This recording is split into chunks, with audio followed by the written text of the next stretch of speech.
Thank you. It's a pleasure to be here, and now that you know everything about me, except whether I like pets or not. I am more of a cat person.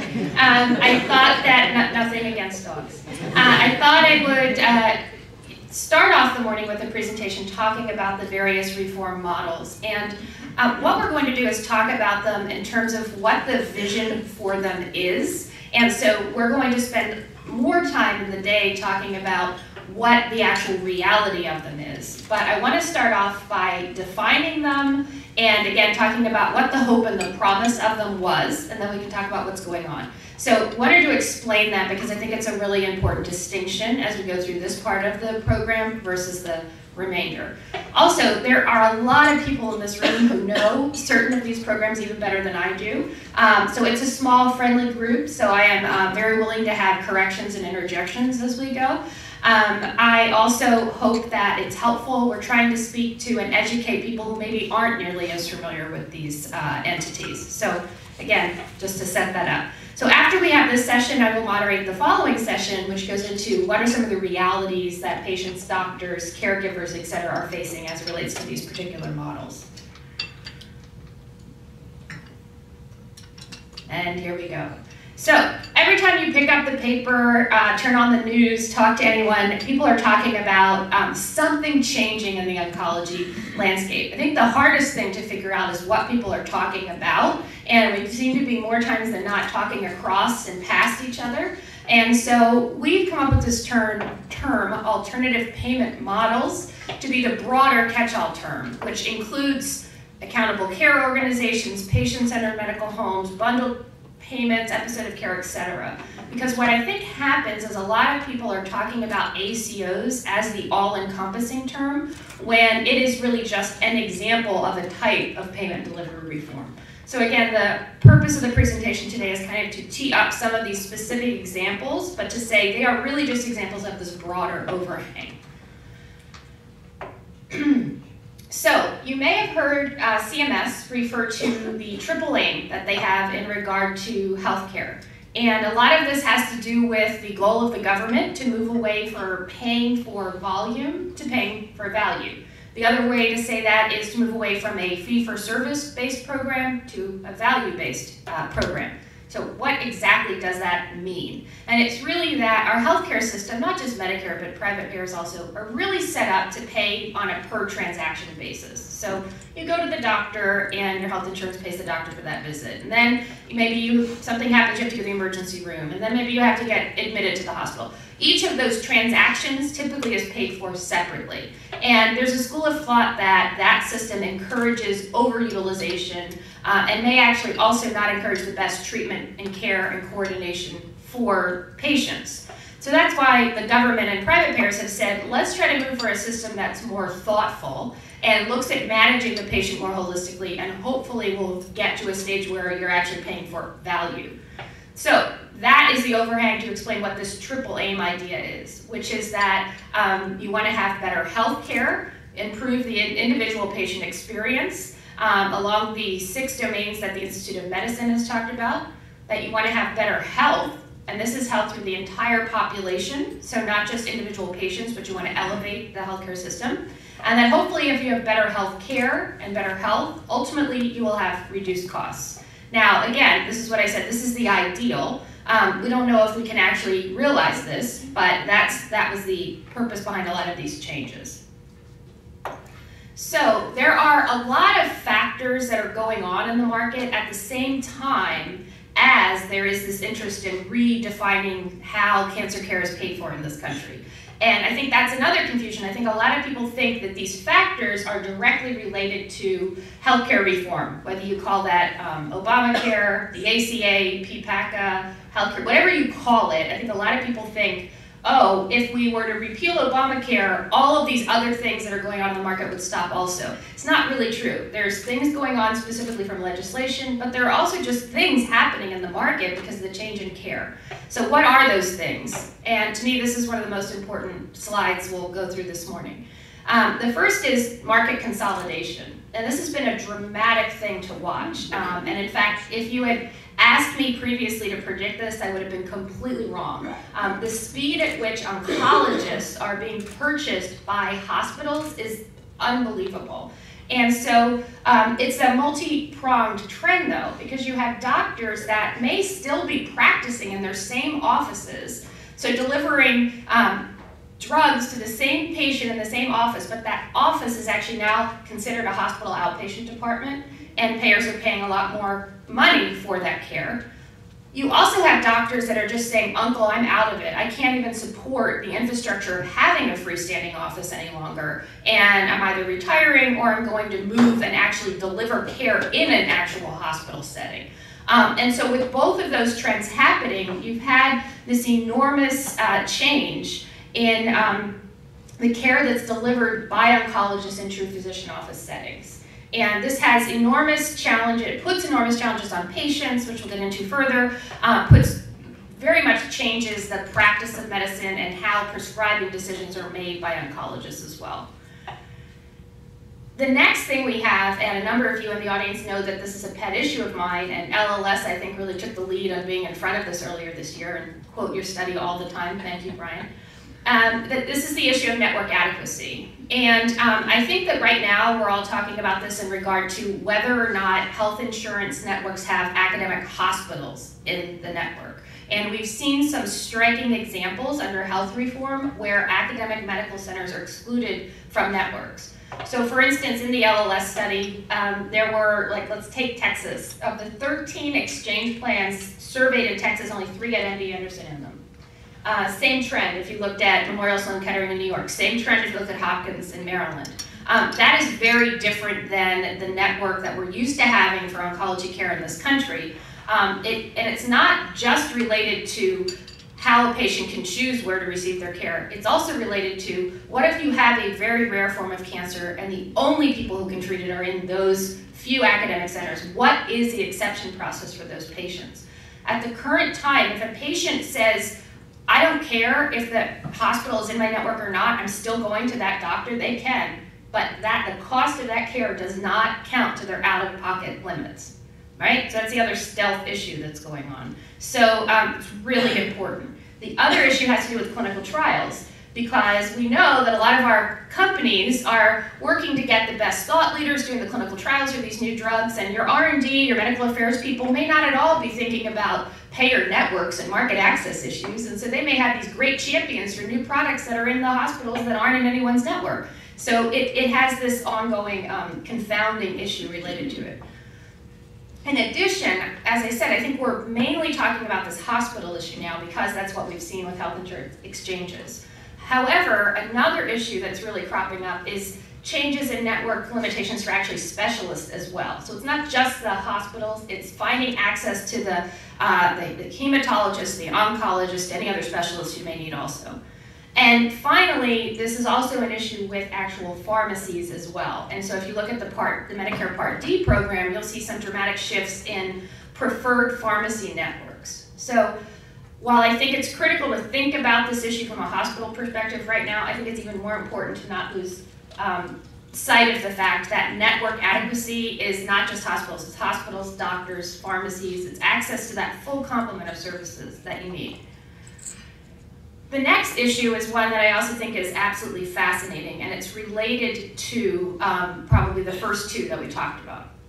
And what payers are finding is that because of a lot of this market consolidation, a lot of oncology care and care for some other very expensive conditions is moving back to the hospital setting, back to the hospital outpatient department, which is actually kind of perversely funny to me, because if anyone lived through the debate of moving from an AWP to an ASP system, Alan, the issue was always, let's get this care out of the doctor's office. Now, all the care has gone back to the hospital outpatient, and people are like, that physician office is looking pretty darn good right now. I wouldn't have expected this either. So what the payers are saying is, you know, why am I as a payer paying 5 to 8 times more money for the same drug to the same patient by the same doctor, just because that setting is now called a hospital outpatient, not a physician office? And so the payers are saying, you know what, one way that I could probably reduce my cost significantly and maintain the quality of care, and potentially even enhance it, but I don't think that's really the primary point right now, is I could redirect that care back to a lower cost setting. And patient still has access to the drug. Patient in oftentimes with the setting of care or site of care programs, the patient pays less because the payer is trying to encourage them to pick a cheaper setting. Sometimes the patient can pay less to get the product. And it sounds like a wonderful approach. I think the issue for patients is it matters as to where you live and do you actually have access to alternative sites of care. So if you live in Montana and a payer were to say, we don't really want care in the hospital outpatient department, we'd really like for you to get care at a local doctor's office or an infusion center, that may not be physically possible. And the payers are very aware of this. I mean, I've been very impressed in talking to them. They're really trying to think through these issues, so it's very interesting. But I think it's going to be very confusing for patients. Can't we all hear one of our parents or grandparents calling and saying, I tried to get my care in the hospital with my doctor, but I was told I couldn't, or someone called me and offered me a coupon if I went to a different setting to get my care, but I don't want to do that. Well, what happens if I don't? So there's a lot of issues that will arise out of this. And then last but not least is the fear I think we've all been talking about for a long time, and that is how do we ensure that doctors are prescribing what's right for the individual patient in front of them? And we've all talked about personalized medicine for a long time, but I think beyond that, it's the idea that most people want their doctor to look at them, to know their etiology, know about them, and say, this is what I know from my experience will work the best for you. And a number of the changes that we're going to talk about are trying to move to a more standardized system. Now, you can understand from a payer's point of view why they would want to standardize things, because that seems logical, it seems like it would reduce costs, it seems like it should enhance quality, and in many times that's true. But there are other times where you need the flexibility to meet those specific needs of the patient. And what we're finding is that as more care is delivered in a hospital setting, the doctors really have to comply with the hospital guidelines or the hospital formularies. As more care is delivered via clinical pathways, which I haven't even talked about yet, we'll talk about those later. Again, these are things that basically say to the doctors, we really want you to follow these guidelines, and we expect you to do it up to 80–85% of the time. And because we expect most patients are pretty much the same. And that creates some challenges as we go further. I'm sure we'll have some active discussion about that later today. So, all of those trends, those four things are going on at the same time as the government's trying to say, how do we take all of that noise and overlay onto it some different ways to deliver oncology care that will hopefully get us to this idea of value. And this is something that also gets confused, because a lot of the things we're talking about don't change the way that doctors in the hospitals are paid. So ACOs, actually accountable care organizations, are a little funny beast, because the care that's getting delivered is still paid on a fee-for-service basis. And then at the end of a time period, and the ACO can get some additional money or maybe lose some money depending upon how the contract's structured. But the core payment system is still the same. What the government's trying to do is change the way the care is delivered in the hopes that by better coordinating care and the like, there will be some savings. There are other programs out there that just very directly change the way that care is paid for. And this is like a real policy wonky issue, but those of us who are really inside the beltway spend a lot of time saying, well, is this a payment change? Is this a delivery change? Is this a payment and delivery change? I don't really think it matters for you on a day-to-day basis when you're talking about how patients access care, but it is really important if you're thinking about how to advocate for changes and the like. Okay, so let's talk about specific alternative payment models in cancer. And what are some of the activities that are not only getting discussed, but are actually getting implemented in various stages by various entities. And what's also fascinating here is that none of the things that I'm going to talk about are limited just to the government or to Medicare. And in fact, many of these are more prolific with the private payers. The private payers obviously have a lot more flexibility, and they are leading the way in terms of doing some of these more innovative things. So the first thing we're going to talk about is clinical pathways. How many people in the room are familiar with that term? Great. And then if I probably asked you how you would define it, I'd probably see a ton of different answers, because we did a survey last year of 80 payers themselves, private payers, and asked them to define clinical pathways, and they were all over the map. So the way we're choosing to define it here is clinical pathways is a guideline-based program that the payer is asking the doctor to take part in. And if the doctor takes part in that, the doctor reaps some savings for adhering to the pathway for a set percentage of time. The other thing is that these pathways tend to be limited to your more common disease areas. So it's not as if United has a pathway program, it applies to every single cancer, every stage of cancer, and every person who has cancer.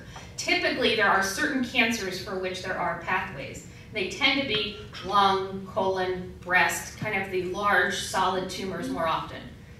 Now, of course, every time I say something, there's an exception to the rule, because if you look at what WellPoint has most recently done with their pathways, they've actually put in a lot of very infrequent, less common cancers, and have included blood cancers as well. So that's important to note. I think I'm gonna move on to the next one, and I'll answer questions as we go, just because I could spend all day on this slide. The next one is a patient-centered medical home. Now, when I first heard of this, I thought that meant that the patient could stay at home and that someone came to their home and coordinated their care. So I like to share that, because if any of you felt that way too, then you're in good company. I quickly learned that that was not the idea, that it was basically the idea that you have a doctor and a doctor's office who's basically being the quarterback for your care. To me, it sounds very similar to the old HMO model, where you have a hub of a doctor and they are supposed to take care of all of your needs. This model was originally developed by the government and was intended for primary care. A number of specialists, and notably oncologists, have made cogent arguments that when a patient has cancer, they are really getting almost all of their care through their oncologist. Even their flu vaccines, they're going to be treated for their osteoporosis, etc. So for that period of time, for all intents and purposes, that is their primary care model. And so you've seen the Community Oncology Alliance lead the charge on this, some other initiatives to really study patient-centered medical homes in oncology to look at whether they in fact do enhance the quality of care that the patients receive while also reducing costs. So that's the model behind that. An accountable care organization is not altogether different in concept, it's how it's structured that to me is different. So the patient-centered medical home is very much, you have a doctor, typically in an office setting, coordinating care. An accountable care organization was envisioned initially to be very hospital-led. So I always think of it as like a hub and spoke model. So initially an ACO, when the government envisioned it, would have a hospital, and then you could have different physicians and multi-specialty offices, and maybe you could have a specialty pharmacy or home infusion company in the mix. And that hub and spoke model was the care coordination model for patients. So a couple important things. One is that whereas the term ACO started out as a government term, there are a tremendous number of commercial or private payer ACOs. In fact, even more than there are Medicare ones. This is where I say using the term ACO gets a little frustrating because they're all structured very differently. Second thing is, as much as we thought the hospitals would be the hubs of the ACOs, you're finding more times than not that that's not true. You often have physician offices, multi-specialty clinics as the hub of the ACO model.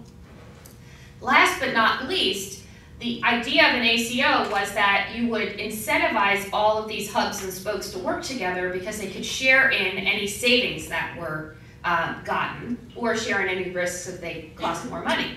So that was kind of a fundamental principle. But if you look at the number of ACOs, both public and private, who actually share risk, it's like less than 50%. So there is not a great correlation between something saying that they're this integrated network and there actually being any skin in the game in terms of taking care of the patients. So again, that creates some interesting challenges. Also, to date, there are only 2 oncology-specific ACOs, and they both are in Florida. So the ACOs, again, are really more structured at being a primary care organizing principle. And then if patients have special needs, the ACO typically has contracts or networks with other specialists. But whereas PCMHs, we have some oncology-specific examples, the oncology-specific ACO examples are much more limited. And last but not least, I know we have Dr. Klein here. I know you're not Lee Newcomer, sir, but I always feel like when we talk about episode of care, you will likely have something you want to share later. I'm more here than Lee. Yes. Yeah, and you live on the correct coast, right? I think was the other thing. Yeah. So bundles or episode of care is another fascinating idea, and I've spent a lot of my life on the dialysis side of the world, and this is a concept we're really used to in that world because dialysis patients typically go to a dialysis center 3 times a week. About 95 to 99% of those patients receive exactly the same medications, services, etc. So the government back in 1972 said, hey, let's just create a payment rate for these people, and it's pretty standardized. And so in that sense, when you have a very homogeneous patient population, you have one very large primary payer, which in that case was Medicare, it kind of makes some sense. And I'm not saying that dialysis bundled payments are the best thing, please don't report that. But what I'm saying is you can kind of understand that theory. Because of that theory, people have said, hey, we should really look at bundling or grouping care in oncology as well. And that maybe there is a way where if we say to the doctors at the hospitals, you get this amount of money for this type of cancer patient, go and do with them as you will. Now, the positives are that should allow the doctors to have more flexibility. So people have always argued there isn't much incentive to use oral oncology drugs, or there isn't any incentive to do psychosocial screening because there's no payment for it. Now, if the doctor has the pot of money and they can choose how to allocate it, hypothetically, you would say that if the doctor's office sees a benefit in something, they can choose to divert their funds to do that. And that still remains to be seen if that will happen, because we have only really seen an episode of care in oncology in the United Healthcare example. The absolutely fascinating thing there is that I think the results were somewhat surprising, because the system, there are about 6 practices, I believe, that were included in this, and about 19 cancer types. Y'all, is that right? Y'all keep me on it. And so those entities received a set amount of payment. The drugs that they gave, they were only the physician-administered drugs were included in the bundle, and they were paid at cost. So there's no margin for providing the drugs. All of the oral oncology drugs are outside of the bundle, which is also a big issue. Just something to think about. But anyway, the program had a lot of savings. Great. The most surprising finding, the use of oncology drugs, physician-administered oncology drugs, increased dramatically. However, why were there still savings? Because emergency room visits, hospitalizations, and the like decreased significantly. So it was great the program had savings. How the savings were actually gotten to were much different, I think, than many people thought that they would be. To me, it says there are a lot of easy solutions out there to save money and enhance care, and that we could be working a lot more collaboratively as an industry to think of some of these simple things that are really good for patients, really good for the system, and stop beating our heads against the wall about trying to find really difficult and complicated ways to change the system. But anyway, even that system with its savings was very complicated, difficult to run, took a lot of time and energy. Again, it was only about 6 practices. So the idea that you could take a model such as that and expand it to the entire country, to all types of cancer patients, et cetera, is very challenging. Hold on, I'm moving on to my next slide. So any questions, before I go, the next one delves in, any questions about those specific concepts? Would you remind everybody that these will be available on our website? Yes, thank you. And because I was worried that my CSC friends would tell me my slides are too text heavy, I assured them that I would be talking to them at a high level and you would have them later for your reference. So we've structured them very much so you can have the details for your reference in the future too. Thank you, Linda. Okay, so those ideas that I gave you are in no way, Avalere's ideas. This is basically what everyone in the world, or the US at this period of time, is talking about as the ways to kind of change the oncology system.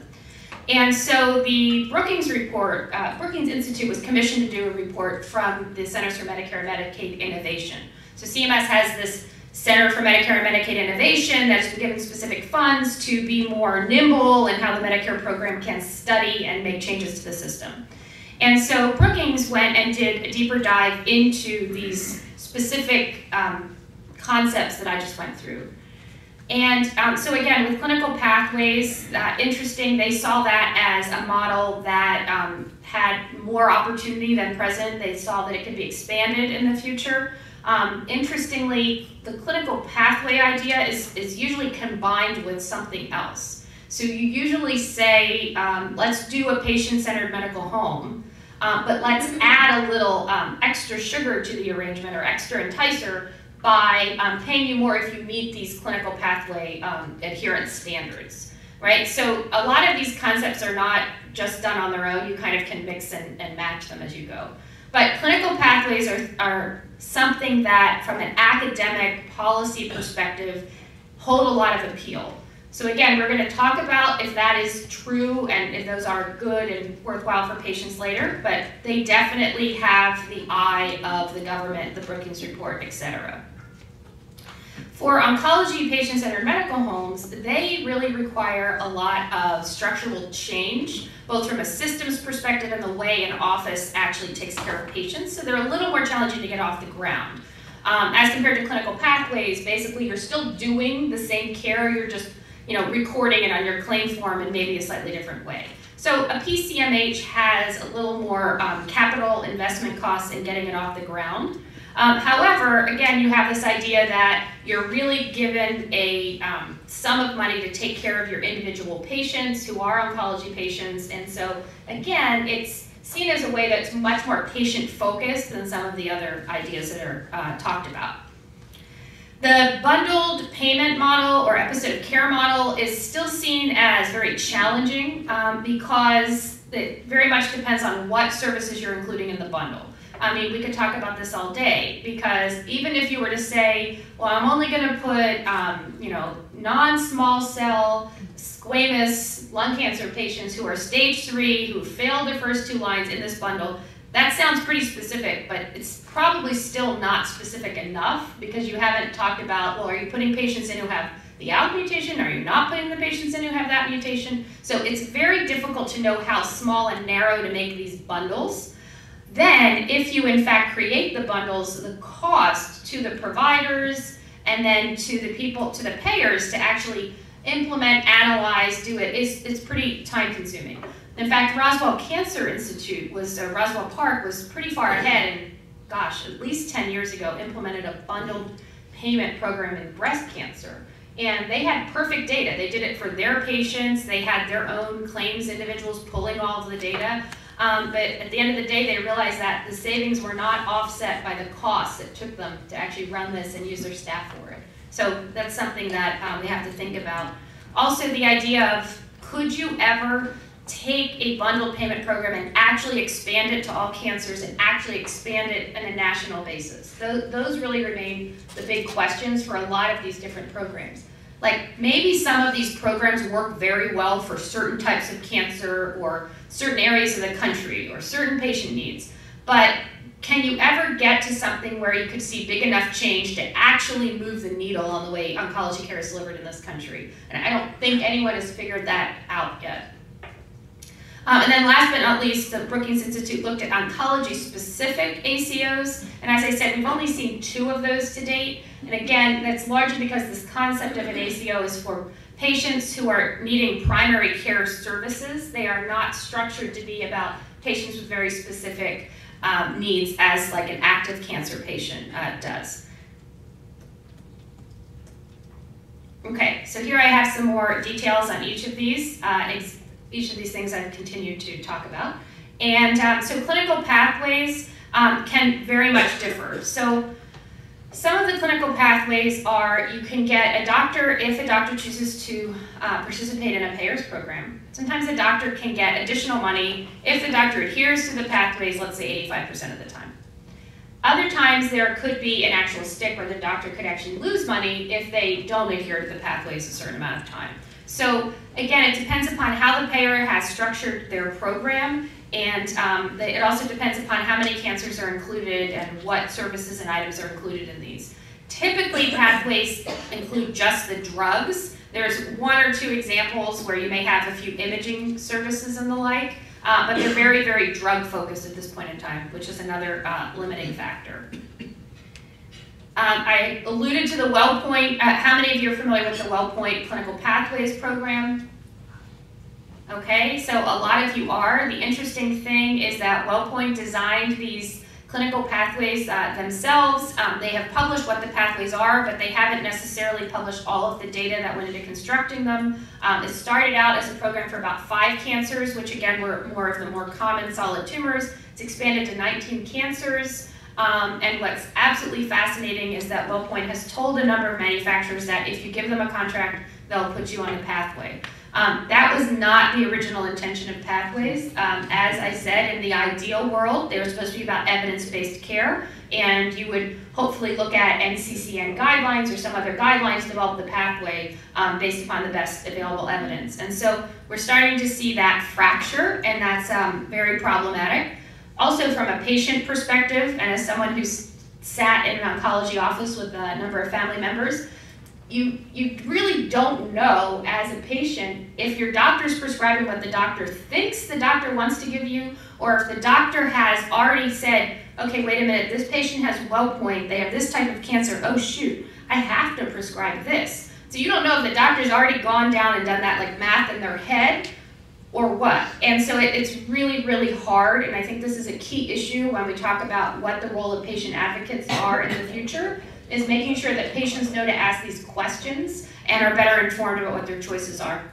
I also think that we're going to have to consider a more transparent process by which these decisions are made and published, and have some standards and the like as to what these pathways look like, if in fact we believe that it's something that should proliferate and should continue. I think that's still the open question. Should they continue? If the answer is yes, then you would say there needs to be some more transparency behind it. If we say they should not continue because they're not focusing holistically on the patient, they're not doing all the right things, then that's a separate discussion. I think we talked about that. Patient-centered medical home. Here's a visual. I like visuals much better, so hopefully this is helpful to you. But again, the idea that you have a patient and you have the primary care provider, or in the COA example, the oncologist, who is at the center of the patient's universe and is helping them coordinate all of the care that they may need as they're struggling with cancer. It's still a little unclear as to how all of these models would be worked out and whether you would include all the settings of care into the payment that the oncologist would get. So in other words, you know, I don't believe, and Ted can correct me if I'm wrong, I don't believe these models like have hospice in them. I don't believe that they have you know, hospital inpatient stays in them. I don't know that they have all the imaging costs associated with them, physical therapy, home care. So it's still not a comprehensive approach to cancer care, but it's a more coordinated approach, you could argue, than what we've seen in the past. And Ted, I'm sorry, you're going to talk about the COA program later, so I'll leave that for you to do. No, you can go back, and I'm going to be talking about pathways and stuff. Okay, all right, great. All right, Ted. Well, correct me if thanks a lot. Okay. I want to see what you're going to say. I see. Yeah, I was trying to be really smooth there. So the Come Home program is using money from the Centers for Medicare and Medicaid Innovation. And like I said, that's a CMS group that was set up to allow for some of these like real-time experiments out in the real world to see if there were things going on in the real world that Medicare should think about doing that could change the way care is delivered.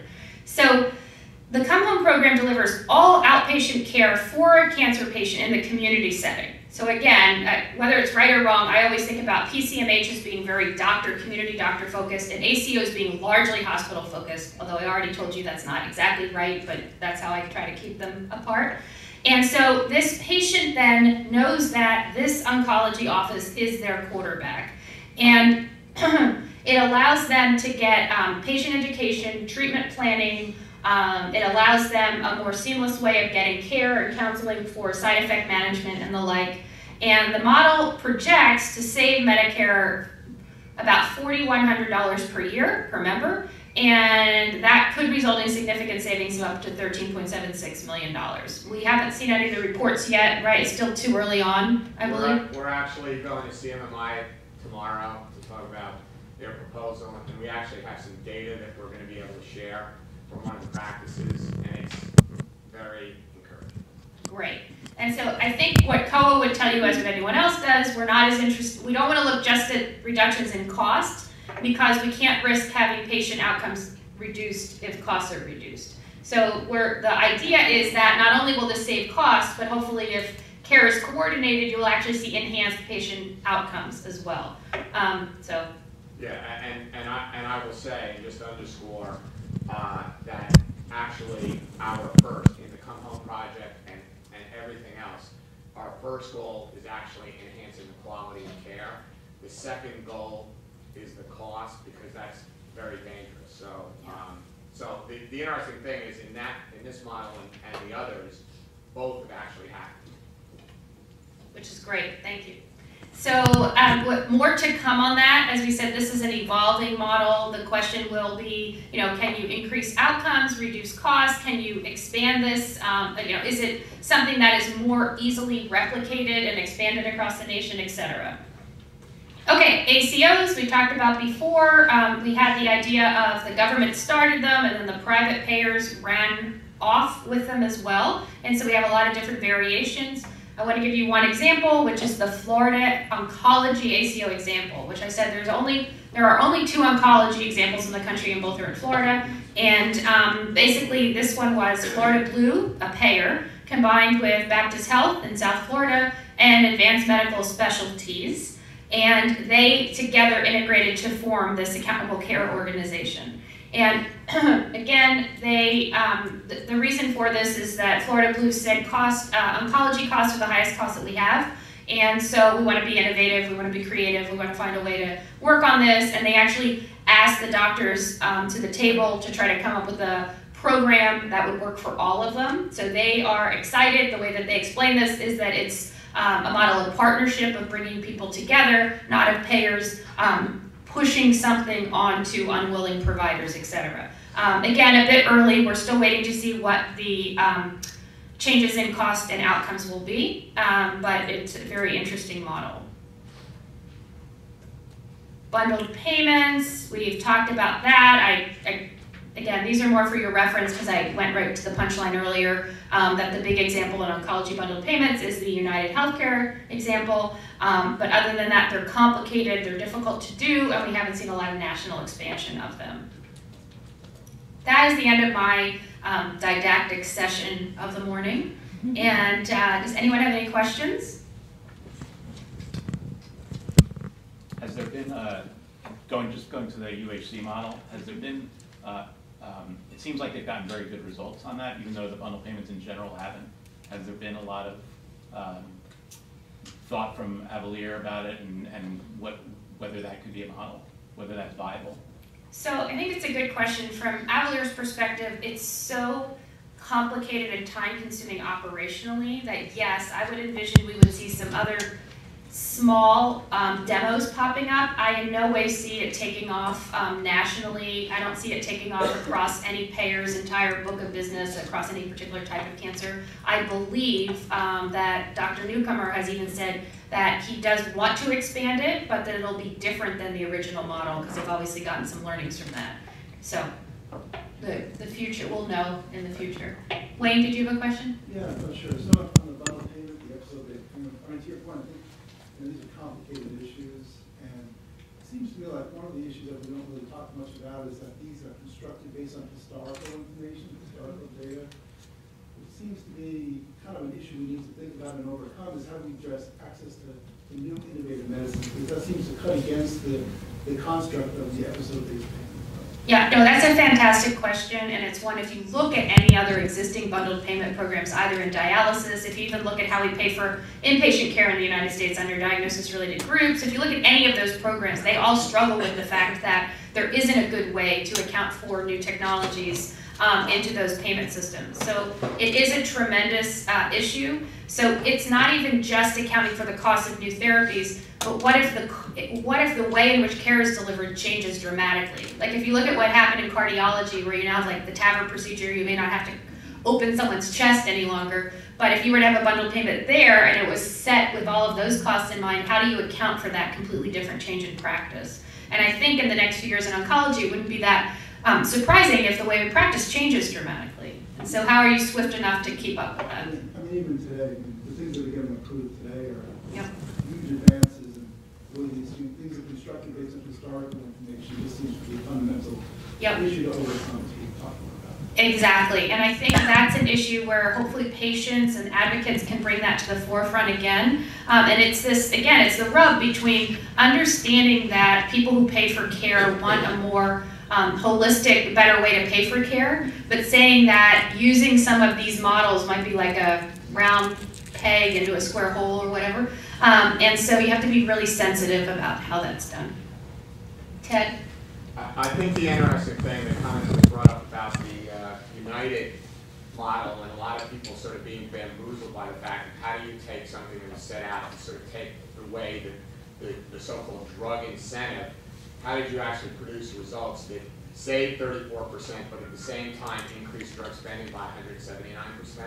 Well, by the way, first thing you have to understand is what's going on, what really happens, and what the so-called incentive that is not an incentive is really about, what happened with those practices. But on the reason why it actually did something that it wasn't even set up to do is because a lot of the practices that were involved, actually two of the big ones, are in the Come Home Project.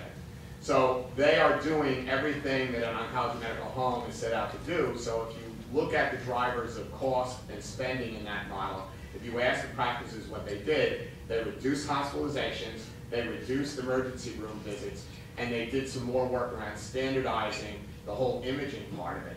So the interesting thing is, the other pilots that they're involved with, and several of those practices are involved in other pilots, are actually the primary reason of why that model, that pilot that was set up to do something totally different, actually produced results. So I look at it not just, you know, this will sound sort of self-serving, being an advocate of the oncology medical home model in general, but I think it was actually more proof positive that works. And it starts out by having good patient care, because they didn't decrease quality, they actually increased quality. And certainly if you're a cancer patient, the last place you want to be near is an emergency room or hospitalized. Yep.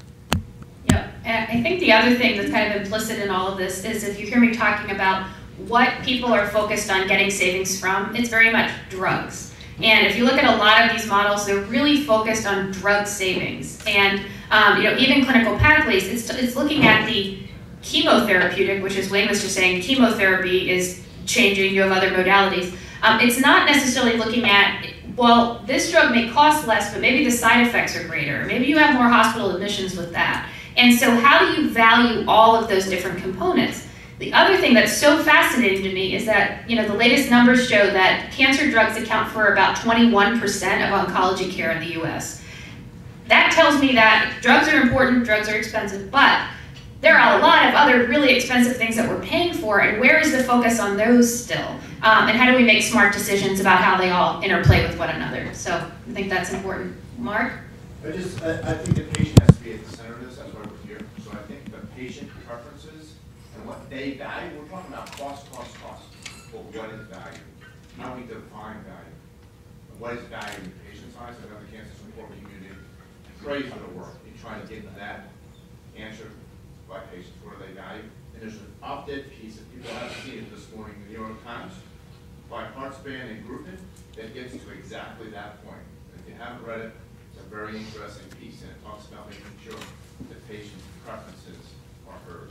So I think that's what we really have to talk about, is the value of what patients really want in the care that they receive from physicians. Yep, absolutely. And guess what? When you do that, I bet your costs go down. Okay. Right. Alan, did you go first? Yeah, I was just curious.